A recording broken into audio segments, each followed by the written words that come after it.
Hey folks, Lester here. I am just home from work. I want to talk to you about how a simple video and a school activity changed my life for the better. Before I show you the video, and I'll tell you a little bit about it. It was a project that I always did every year right around Easter time, Easter week.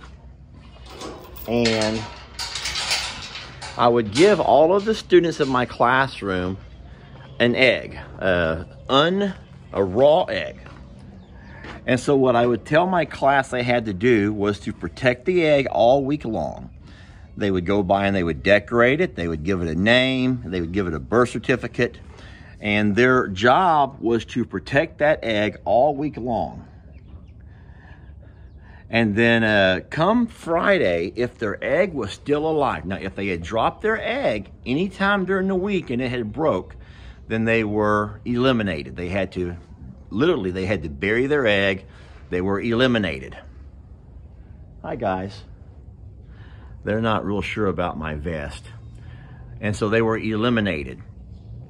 But anybody whose egg could survive the entire week, come Friday, they had to devise a plan, some kind of a box or some kind of a contraption that could help save their egg in case of a fall.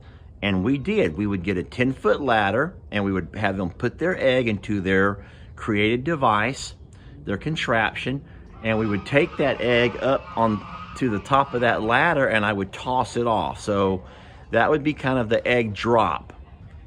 Well, anybody whose egg survived the actual egg drop got to go to the next steps of this elimination process.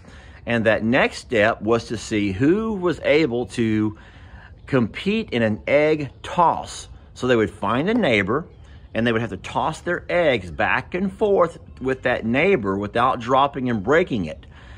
And then finally, the very last egg standing, I would do a boy competition and a girl competition. The very last egg standing would be, that student would be named the class's best mommy and the class's best daddy. They would also win a huge Easter basket. And that was just kind of some fun things that we would do around Easter week. And that would kind of like help get us in the geared up for, well, it was a lesson on responsibility and that's what it was for. In reality, it was just fun. The kids enjoyed it. It was neat seeing them try to take care of an egg all week. And so I made a video about this, and I'm going to show you the video and what happened. You know, this is kind of like the precursor to what eventually happened and helped change my life, especially my teaching career life, for the better. So I want you to enjoy the video. I'll kind of like try to talk you through a little bit.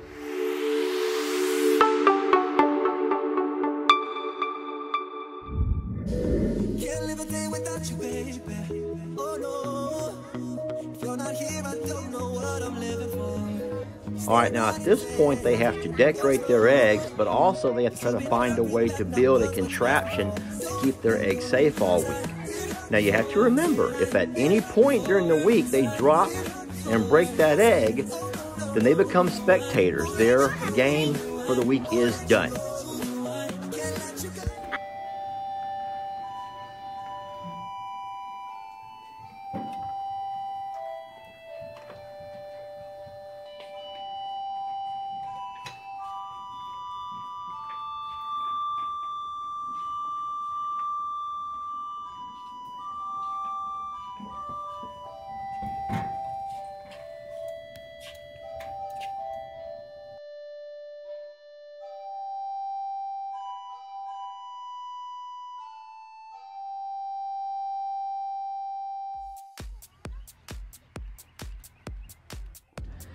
All right, now at this point, we've gone through the entire week, and the eggs that are still alive, I take a 10-foot ladder outdoors. We go to the concrete pavement, and I take their egg in their built contraption, and I give it a nice toss off of my 10-foot ladder.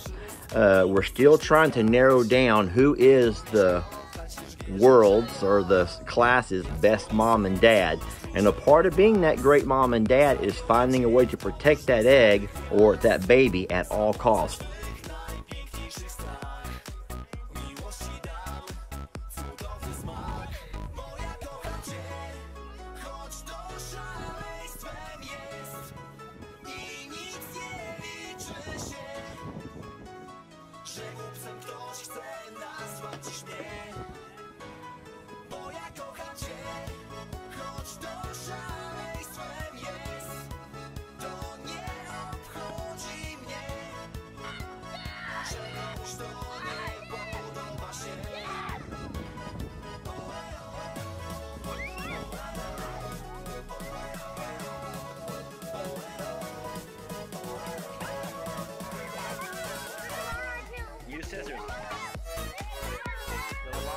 Now, for the babies who survived the egg drop, now it's time for the egg toss. They have to choose a partner, someone they trust, and we begin to toss that egg back and forth on my command until we find out who is the last egg or the last baby remaining. And that right there becomes the class's best mom and the class's best dad.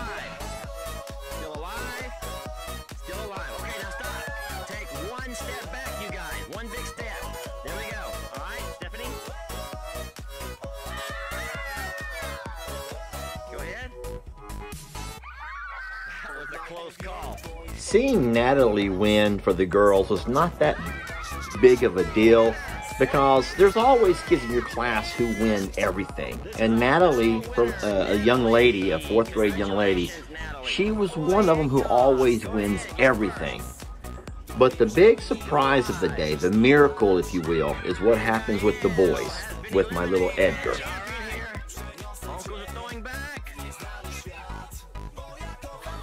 was close. Big step back, gentlemen. Good luck. Here we go. Yes, sir. Wait.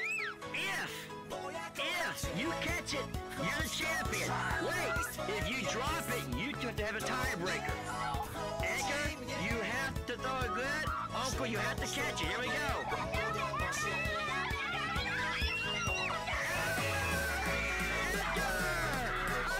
Champion! He survived his egg all week! Congratulations! Very nicely done, Edgar. Very nicely done. Ladies and gentlemen, I would like to present the class's best mommy and the class's best daddy. Round of applause for these two. Congratulations. How do you feel right now? Very happy? How are you feeling right now? Wait, you feel shocked? Edgar, I'm so proud of you. You seem very emotional. Right? Okay. Did you not think you were going to survive all week?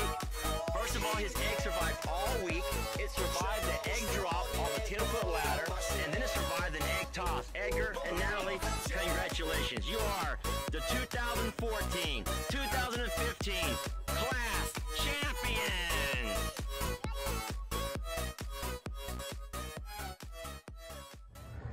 I want to tell you a story today. I'm actually going to show you a video which tells a story. It's a video that changed my life as a school teacher. And I'll tell you why.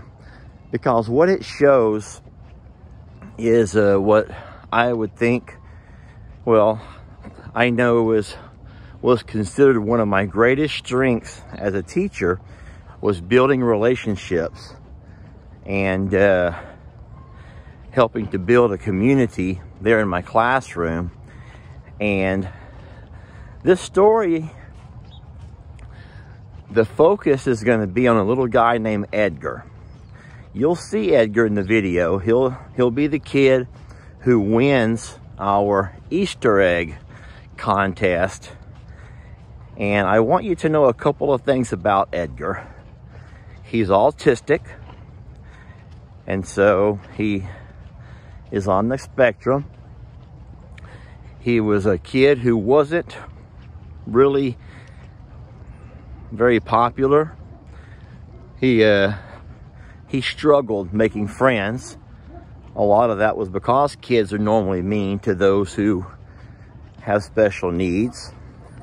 But what Edgar did was won a contest that we had in my classroom one year, one Easter, and that contest did everything to change the perspective of this little guy. And it's a beautiful story, and I'm going to tell you a little bit later how it ended up changing my life. Not only did it change Edgar's life that particular school year, and I bet you for many years to come, but it also did a lot to change my life. Sorry, I'm a little bit overwhelmed right now. I got horses nibbling and biting all over me. I'm gonna just pour out some animal crackers today. I want y'all to see what I have to deal with. Yeah, I'm in a really bad situation here. I'm gonna pour some crackers along the ground. Then I'm gonna take me a little walk.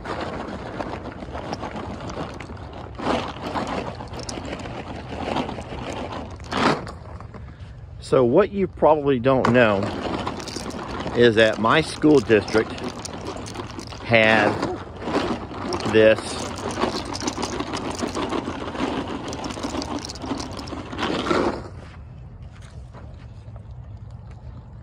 So what you probably don't know is that Aldine, a very, very large district, the second largest, right behind Houston, tens of thousands of teachers and hundreds of thousands of students. They have this annual contest, and most schools do. It's this Teacher of the Year. Teacher of the Year. And so to win this Teacher of the Year, you have to first of all win at your campus level. And that's done by the teachers there voting on who they think is the Teacher of the Year. But once you win your local Teacher of the Year election, which is always a blessing and a pleasure and an accomplishment. But then it goes to the next level. Teacher of the Year doesn't stop right there, y'all. It goes to the next level, to what they call the district level. And now to win at the district level, to win the district level Teacher of the Year is not an easy task.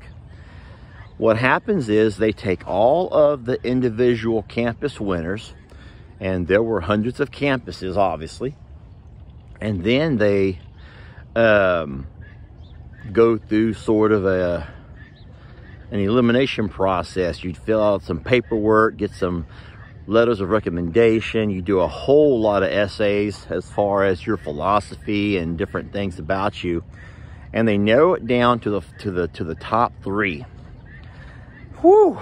And if you can make it to that top 3, then you have to go to, you do panel interviews with there's always school district personnel from human resources. There's administrators, I mean the big wigs, the really big wigs. There's also people from the community, leaders from the community. Anyway, so it just so happened that this one particular year, I was so blessed, and the teachers there on campus voted me as the Teacher of the Year. What an honor. It was a huge honor. And so whenever we had to submit the paperwork for that next level, everyone pretty much just fills out the questionnaires, and you list different things that you might have accomplished, and hoping to find a way to push yourself a little bit further. And sure enough, I was so shocked when I received word that I had been nominated, or I'd been pushed up to the top 3. Now, when I say the top 3, y'all, that's when everything gets real serious. That's when things get real serious, because at that point, like I said, you have lots more questions, lots of interviews. And so I remember that my boss called me into her office, and we were talking about this Teacher of the Year and the possibilities, or is it possible for Lester Morrow to win the District Teacher of the Year, which is a huge honor, comes with all kinds of prizes, and just it's just, you know, you have speaking engagements, and it's just a really big thing. And I told her, I says, there's no way I have a chance to win this thing. I've known people who have won the District Teacher of the Year there in Aldine. And I mean, these folks have been known to win new cars, and they are really set up nice. And so what she did, she says, hold on. She goes, let's not discount yourself too fast. She said, let's look at your strengths. And so at the time, Aldine was really big on what they called the 3 R's. And those 3 R's stood for your relevance, the rigor, and your relationships, your ability to build relationships. And she said, out of those 3 R's, she goes, what's obviously your strongest part of those? And I says, well, it's relationship. And it's true. I've never really been the most rigorous teacher who can get in there and create all these amazing lesson plans and just have all this instruction that drives these kids and these assessment tools. That's not really been my thing. That's not who I was as a teacher. And then, of course, the relevance part of it is making sure all of your lesson plans are aligned to the curriculum. And I mean, that's not really my thing, y'all. I'm not the pencil pusher type teacher. But what I was pretty good at was building relationships. And then she also knew that I was always big on making videos. I've always been a video creator. I've always created videos of my classes and things that we were doing in class. And so she says, find me your best video that shows the biggest impact that something that you've done, a lesson that you've done, had on the relationships building part. And so I got to work on looking through my stuff, and then I remembered this video I had of Edgar. And I remember how Edgar had won our Easter egg contest. And I remember the way Edgar had just, as a kid with special needs, who, you know, was not really emotional, to see the way he broke down when he won what he thought was unreachable, and to win that thing. And so she says, then let's attack it that way. When we go into these interviews, she goes, why don't you go into the interviews building up yourself on the 3 R's, the relationships? And that would be, she thought, my best chance to have a, you know, to possibly pull a few votes and win this thing. And so sure enough, when all the interviews started and they had people coming around and they was calling you out of class all the time for different interviews, you had to go through a panel interview. And so it was so nerve-wracking. I knew that when they asked me certain questions about my community involvement or my professional development, I felt like my answers were weak. But man, when they talked a little bit about relationship building, I didn't just have a story to tell. I had a video that went along with it. And I remember that they put that video on, and there was a panel of probably 10 or 12 individuals sitting there who were the ones who were going to decide who this year's Teacher of the Year is going to be. And as they sat there and they watched, I kind of gave a little bit of the backdrop on who Edgar was and Edgar's story. And then we put on that video. And guys, I'm telling you something. There were grown men and women, principals, administrators, community people, and they were crying. They were bawling. There was so many tears coming out of that room, including my own. Including my own.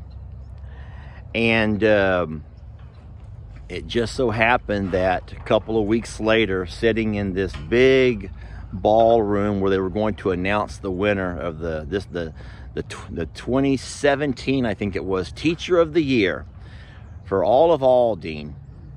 Guess what? It was my name that they announced.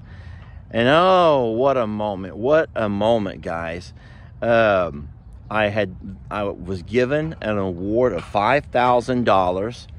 I was also sent on a trip.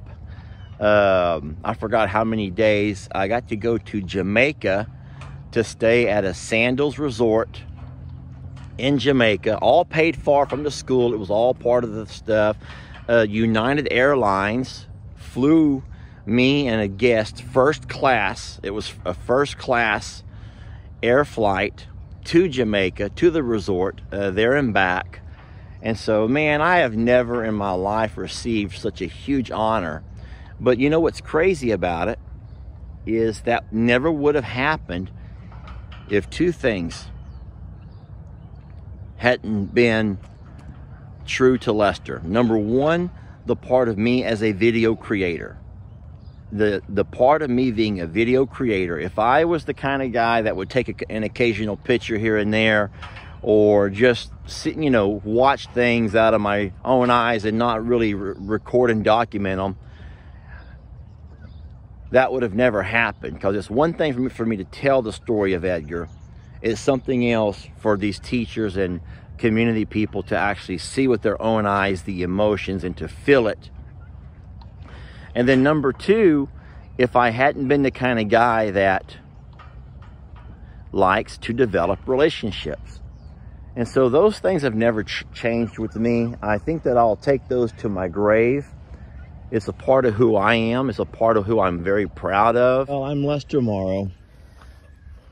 And even though my days of teaching are several years removed, I feel like I still build relationships.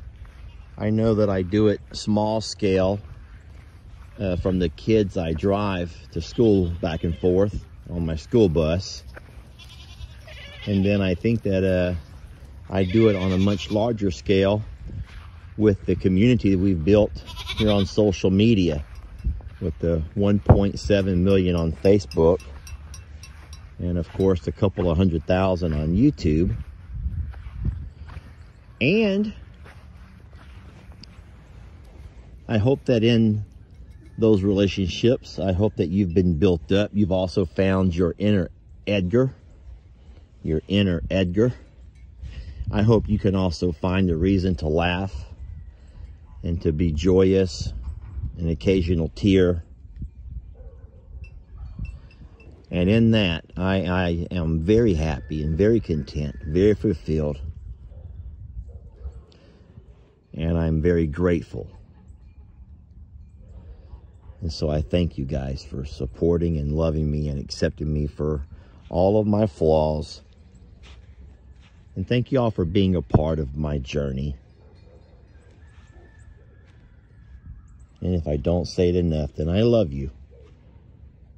And that, I guess, is probably my biggest regret, is that I never told the students in my class enough that I loved them and I cared about them.